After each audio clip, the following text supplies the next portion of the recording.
Our Finance Minister Nirmala Sitharaman has tabled the Economic Survey 2024 in Parliament. On the 22nd of July, the Economic Survey's conservative growth estimate of 6.5% to 7% is lower compared to 8.2% as compared with last year's data. Now, according to the Chief Economic Advisor, a weak currency does not have a significant impact on India because the country has a very low external debt ratio. The Economic Survey 2024 highlighted the resilience of the Indian economy despite global headwinds. The Economic Survey 2024 document stated that India's headline inflation rate is largely under control, although the inflation rate of some specific food items is elevated. Let's quickly explain for you what the Economic Survey has really said, what some of those takeaways are. So let's first talk about the decline in external debt to GDP ratio. Let's talk about the debt statistics, and let's quickly put this on our screens, full frame if we can, please. So clearly on our screens right now, our viewers can see the decline in external debt to GDP ratio, and you can see how over the years that has declined from the first column, which of course starts out in 2015, to now in 2024. There has been a clear significant decline in the external debt to GDP ratio. That line, the green line, of course, is showing you the ED to GDP debt ratio and how it's been significantly declining. Of course, you can see the columns which are showing you the external debt and where they stand. Let's show you then also the GDP numbers, which are clearly showing you how a sustained momentum in GDP growth has taken place from, of course, 3.9%, where it stood at in financial year 20, to, of course, the decline in 21, which was an impact of COVID, to then a rebound in 22, all the way to where it's currently projected at, of course, in 24-25, between 6.5% to 7%. Quickly also showing you now the share in GDP at current prices. Obviously, private consumption 60.3%, exports at 21.9%, and investments at 30.8%. Also, clearly, of course, India stands at a high growth and a low inflation economy, and you can see there this table which compares it with the rest of the world. India, of course, marked by green, and the US, the UK, Mexico, Brazil, Germany, and Russia, all in those red dots on your screen. Joining us at this point, Ajay Dua, former Secretary, Ministry of Industry and Commerce, Government of India. Let me quickly bring you in here, Dr. Ajay Dua, on your first reaction to the Economic Survey findings today, presented by, of course, the Finance Minister Nirmala Sitharaman. Clearly, if we talk about GDP, good signs are coming in vis-a-vis where we stand to the rest of the world. Also, the external debt declining to GDP ratio, and India's growth pretty healthy if we look at the last few years. Uday, thank you so much for having me on the show.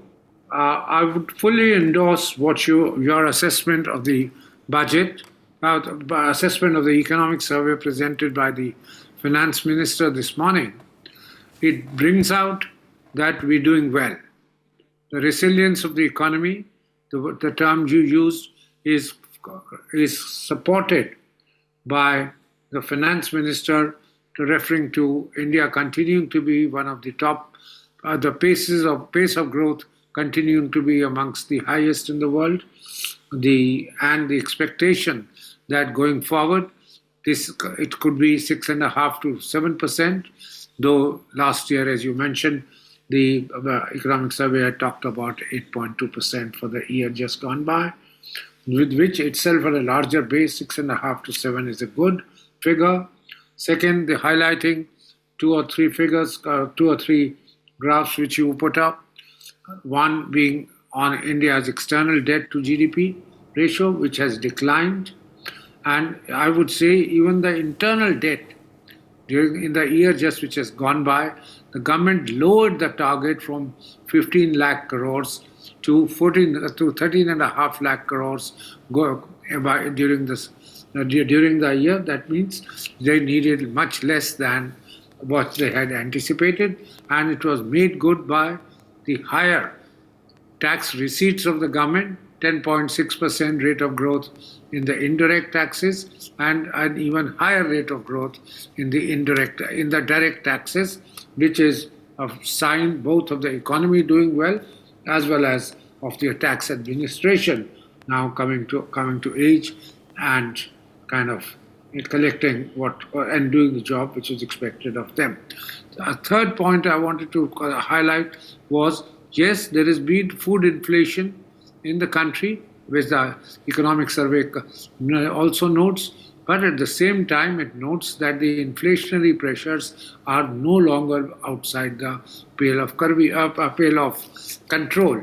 It is the fiscal consolidation which we have seen during the year, which has been helpful in that, as well as the monetary policy, which has come to its use, both recognized in the economic survey, both aspects. Two or three things at the same time, and of course, the talk about that the external, despite all the global headwinds, etc., our trade figures are looking positive. And that's coming from the fact that, all right, merchandise export may not have increased much, but our services exports have really shot up, and that's been able to check the growing deficit which we had seen earlier. And during the year, despite higher imports of fuel or the need for it being higher, yet we've been able to contain the fiscal deficit. That also economic survey has pointed out. If you like, I can stop it now. Otherwise, three or four other points. Yes. 3 or 4 other points. Which please go ahead. Please go ahead and make them before I move on to our next segment, which will also talk about inflation. Right. The one thing the economic survey has been clear about is that there is a huge pall of uncertainty created by artificial intelligence. The risk of jobs are mainly upon the risk of job creation in India. Number one.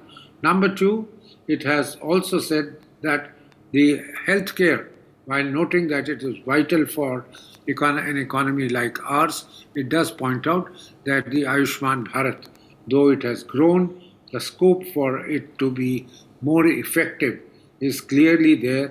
There has been 34 crores new kind of registration, bringing the total to almost 68 crores. But the number of hospital visits, etc., is only about 7 crores. Third, it talks about the challenges before the government, that the need to create jobs in the non-farm sector is going to be about creating 8 million jobs a year in the non-farm sector. 78.5 lakhs is the figure which it has talked about. And finally, it highlights this economic survey that there is need for much more role for the private sector to play in infrastructure creation, which has helped in the last couple of years the economy, and going forward, which we anticipate that the emphasis will continue, but in that the private sector must step in. Thank you so much. Right. All right. Let me also, in fact, quickly now apprise our viewers with some more findings of the economic survey. Let's quickly go full frame now to these graphics coming in regards inflation. So India's inflation is clearly, of course, lower than EMD's in 2023. If we talk about where India stands, well, it is the purple line on your screens. Clearly, of course, declining inflation from where it stood at 6.2% in 2020 to 5.4% where it stands in 2023. Also, if we compare that with the world's inflation, of course, stands at 6.8%. It's the red dotted line over there. And also AE's slightly lower, but EMDA's very high inflation in that green line on your screens. If we talk about now the further details regarding the inflation targets, well, India is one of the lowest average deviations from inflation target as well. Clearly, of course, 1.8% when you compare that with 4.8% of Russia, 4.3% of the UK, and 4% of Germany. Only South Africa, of course, doing slightly better than us when we talk about deviation from our targets. Also, if we talk about headline inflation, well, that has been the lowest in the financial year 2024. It currently, of course, stands at 5.4%, down significantly from what it was last year. And of course, you can see there the comparison between headline inflation, which is depicted by the blue line, to core inflation, which is at 4.3%, to food inflation, which is slightly higher on the yellow dotted line, as you can see, at 7.5%.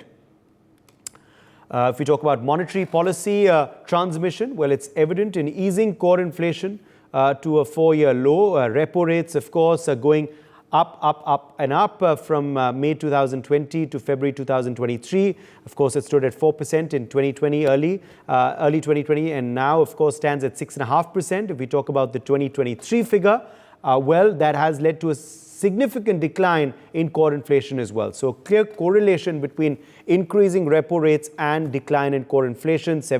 Or rather, it's of course a decline in core inflation, which also leads to an increase in repo rates.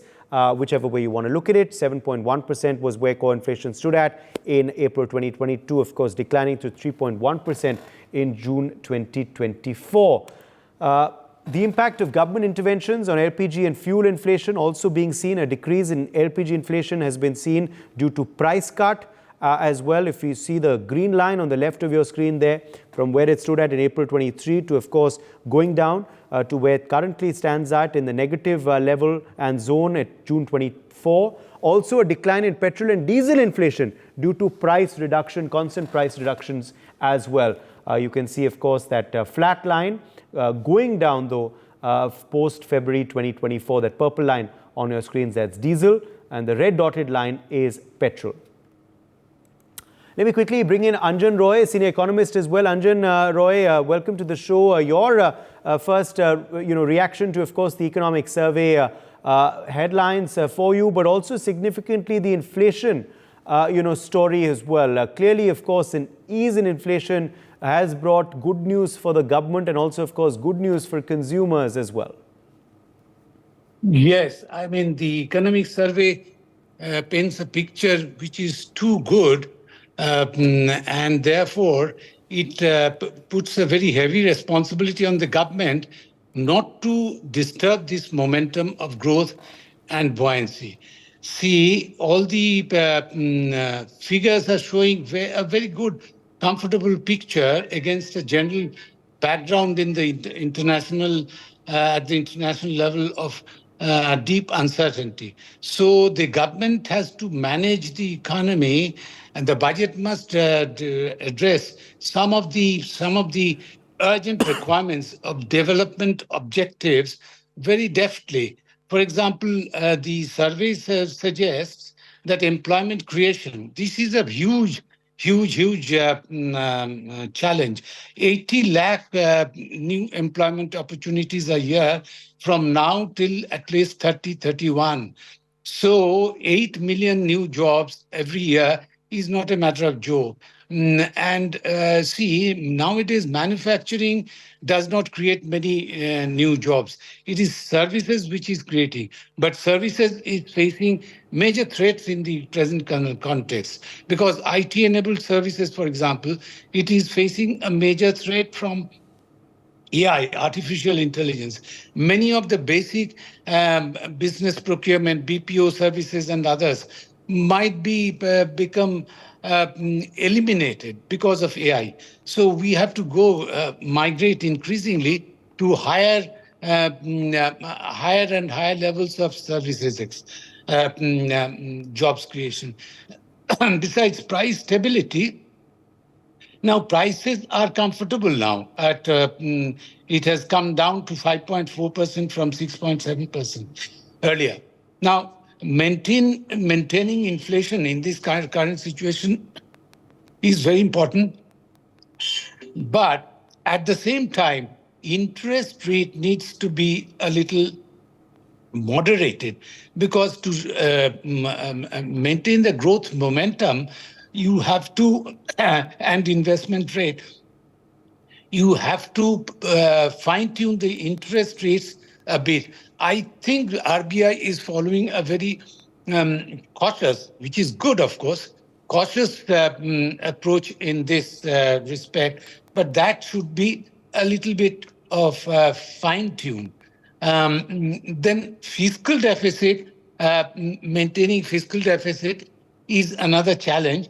But fortunately, GST collections are very strong, and so there is not much of a problem there. In fact, given the collections, if the use of resources is made more efficient, government has, I think, a little bit of leeway to cut down taxes here and there and give that fiscal incentive to growth in the country.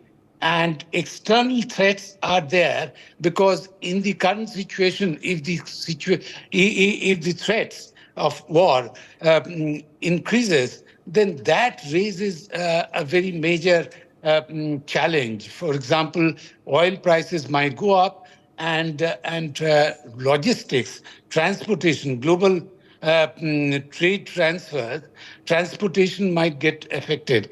As you know already, in the Red Sea area, there is a bottleneck. In South China Sea, also China is getting increasingly belligerent and creating problems. So these are also major issues, could be major issues.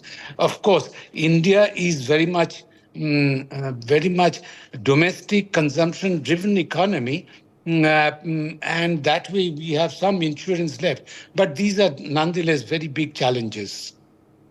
Yes, indeed. Let me, in fact, also now quickly apprise our viewers with some further details coming in regarding now the state of capital markets as well. So let's quickly go full frame now to this new aspect of the economic survey that we're going to quickly apprise our viewers on. It's the Indian capital markets outlook, of course. They've clearly emerged as one of the best performing amongst the emerging markets in financial year 2024. If we talk about primary markets, well, they facilitated capital formation of 10.9 lakh crore in financial year 24 compared to 9.3 lakh crore in financial year 23. Clear increase. Secondary markets, India's Nifty 50 index ascended by 26.8% during financial year 24 as against a decline of 8.2% during financial year 23. Market capitalization, well, that market capitalization to GDP ratio has also improved significantly from 77% in financial year 19 to 124% in financial year 24. If we talk about mutual funds, well, assets under management of mutual funds have increased by 14 lakh crores to 53.4 lakh crores at the end of the financial year 24. And the SIP, that's the systematic investment plan, that annual net SIP flows have more than doubled from 0.96 lakh crores in financial year 21 to almost 2 lakh crores now in financial year 24. And in fact, if we talk about rupee as well, well, the rupee has been one of the most stable currencies over the 23 April to 24 June period. Clearly, as you can see there, appreciating 1.9%. Of course, Japanese yen and Indonesian rupiah has done better, but we clearly, of course, above the British pound. Let me quickly, in fact, take that across to okay, in fact, we've done better than the peso as well, as we can see on our screen in that table. Akash Jindal, senior economist, also joins us. Akash Jindal, the rupee has been pretty stable over the last financial year, but if we talk about markets, that's the real headline. Our market capitalization has been phenomenal, the growth reported across markets in the last few financial years.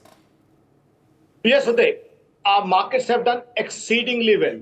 Sensex has crossed 80,000. And there's reason for it. Because markets, what do they portray? Markets ultimately portray the health of the economy. The health of Indian economy has been very bright in relative terms, in comparative terms. Because India has grown at a whopping 8.2% in 2023-24. That's the fastest growing economy in the biggest economy, in the bigger economies in the entire world. Now, India, as of now, is the fifth biggest economy. But all the four economies which are bigger than India, America, China, now Germany is at number 3, Japan has been pushed to number 4. All of them, none of them have exhibited a growth rate close to India. So what it means is global money has been coming to India because India is the one which offers great returns. GDP growth has been excellent here. Plus Indians also, from debt investors, there has been a clear-cut shift in Indians India used to be, if you talk about 30 years, 40 years ago, or 25 years ago, Indians used to be our favorite debt investors. Basically, the Indians used to go to banks and put bank fixed deposits, goes to post office, buy KVPs, NSCs. But now Indians are investing more and more into equity. They are getting into mutual funds through SIP route. New professionals, many of them are having SIP. So the confidence in Indian economy for Indians is increasing, and the risk-taking capability, risk-taking capacity of Indians is also increasing because they know our economy is performing. Our economy is performing then much, much better than other economies. As of now, we are the fifth biggest economy, but no surprises. Within this year, there's a possibility of us being the fourth biggest economy because Germany and Japan, both, none of them is performing well. And the third biggest economy, our target, which we have taken, I think by 2026, we'll be able to achieve that. Not only that, by 2035, there's a possibility, clear-cut possibility that we will be a $10 trillion US economy. So this clearly tells Indian economy is doing well. India buying and consumption are back with the bang. During Corona times, we saw the consumption dip, consumption nosedive, but now consumption and buying are back with a bang. Indians are consuming, Indians are buying, whether it's motor cars, motor vehicles, going out for moving, going out for shopping.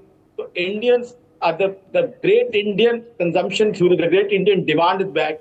That's why there's so much of confidence which Indian investors and global investors are having in our capital markets. Now also, going ahead, also see, our rival initially was China, which was attracting a lot of global money. But now China is poorly performing. There's a debt issue in China. There's a housing issue in China. Then China had deflation for certain months. Then we all know US-China had a trade war. Now also US and China don't have that good relations. US is not importing that much from China. Plus what China has been doing in South China Sea and the expansionist moves of China. China is not liked by a huge component in the world. Also the China-Taiwan issue is there. That's why global investors are now not that bullish about China. So China losing means that India would be gaining. So coming 1 or 2 years also, I think it would be robust for Indian capital markets, Indian stock markets, because Indian stock markets are in general expected to have great, decent flow from overseas investors, not only from US, Europe, Australia. Absolutely. We certainly hope for that trend to continue. Let me quickly bring in now some more details coming in regarding Forex inflows as well. So let's quickly go full frame across now to this next aspect of the economic survey that we're looking at. The highest level of FPI inflows has taken place in financial year 24. In fact, after financial year 15. So $44.1 billion it has been the inflows, of course, for this current financial year. It comes after a decline in financial year 23, where the figure was minus 5.2%. And of course, it's the highest figure after the financial year 15, when the inflow was 42.2%. India, of course, witnessed the most significant increase in foreign exchange reserve holdings in financial year 24, standing at $68 billion. And you can see there that change in foreign exchange reserves from April 23 to 24 can be seen on your screens. And it's, of course, the highest in the world, way above China. And, of course, if you look at Switzerland, South Korea, they were all in decline. We were clearly above not just China, but Japan, Brazil, Taiwan as well. Ajay Dua, clearly, of course, a huge increase in foreign exchange reserve holdings in this current financial year. Also, highest level of FPI inflows after financial year 15. Absolutely right, Uday.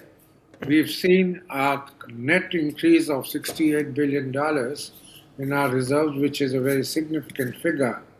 However, a word of caution there, that if we were to see its constituents, we had the largest, or we've become the largest receivers of remittances from abroad from the Indian diaspora. $125 billion has come from our residents, overseas Indians living there. The FPI, yes, we've seen, you've given the figures and others, but I continue to remain cautious on the FDI inflows. The FDI has not improved by any significant order, and the contribution to the reserves has been largely made, is largely coming from the remittances from Indian workers abroad. Okay, let me in fact quickly now also apprise our viewers with another now very important aspect that's getting important for the world, of course, with each passing year, and that is on climate. If we talk about the present status of India's climate action, well, you can see, and let's go full frame across to these graphics coming in. So regarding solar power, well, the addition to of 15.03 gigawatts to installed solar power capacity has taken place in the 2023-24 period. Cumulative 82.64 gigawatt installed solar capacity is where we stand as on 30th April 2024. Emission intensity of India's GDP has reduced by 33% in 2019 from the 2005 level. A carbon sink of 1.97 billion tons of CO2 equivalent has already been created from 2005 to 2019. If we talk about the tree and forest cover, which of course acts as a carbon sink. Also the installed power capacity, as you can see there, as it stands for India's consumption. Of course, coal still a big contributor at 48%, but solar increasing to 19%, bio 2%, wind 10%, large hydro 11%, small hydro 1%, and nuclear about 2%. Quickly going across to Anjan Roy. Anjan Roy, let's talk about the climate aspect of the economic survey as well. Progress being made. Of course, a lot more to be done, but progress being made. If we talk about further solar power capacity generation and the carbon sink creation. I mean, this is an untapped potential for India so far. I mean, the potential is huge. Our solar resources, I mean, vast areas are receiving huge solar sun, and we have not converted much of it. Now, The Economist magazine says that the future of energy industry lies in the sun. So if we can tap into this even more aggressively, a good deal of our energy resources could be met out of this. And the more we get solar power, the more environment friendly we will become. For example, transportation sector can become increasingly more electrified, and EVs can apply. So this is a very, very important aspect, and forest creation. But there is a development and environment adversarial relationship. For example, if you have to open a mine, the mines are mostly in virgin forest areas. Now, either you can cut the trees and get the minerals, or you desist from this too. So there is invariably there is a price for it, and the less we disturb the environment, because we are seeing the adverse impact of environment degradation in our country. The temperature is going up for all to see, and it's becoming uninhabitable. So there is no question that we can compromise on the quality of our environment. Air quality for the metropolises, for example, they become terrible in winter times. So we have, these create a bad image also internationally. So this is a contradiction which we have to manage very, very carefully, intelligently. And solar power can be a very, very important positive factor for India to become much more environment friendly, not only for the sake of this, what is happening all over the world, but for our own sake, I mean, for the future generations also. Okay, let me quickly bring in the final aspect of the economic survey that we're going to be analyzing on this particular broadcast, that is GIFT City, the impact of GIFT City. It's clearly emerged as a dominant gateway for India's financial sector. If we talk about the rapidly evolving banking ecosystem, as of March 2024, the total asset size of IFSC banking units has crossed $60 billion in the cumulative value of transactions undertaken by them. $795 billion it's crossed. A robust funds industry created there. Cumulative fund management entities and funds registered with IFSCA, of course, rose significantly. As of 31st March 2024, 11 ship leasing companies have been registered with the IFSCA.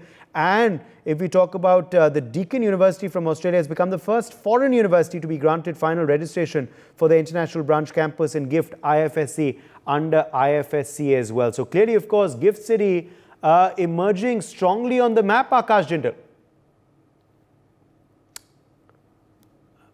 Okay, unfortunately, I think we've lost Akash Jindal there, but I'm going to thank all of our guests for joining us on the broadcast. For more such videos, subscribe to the NewsX YouTube channel, hit the bell icon.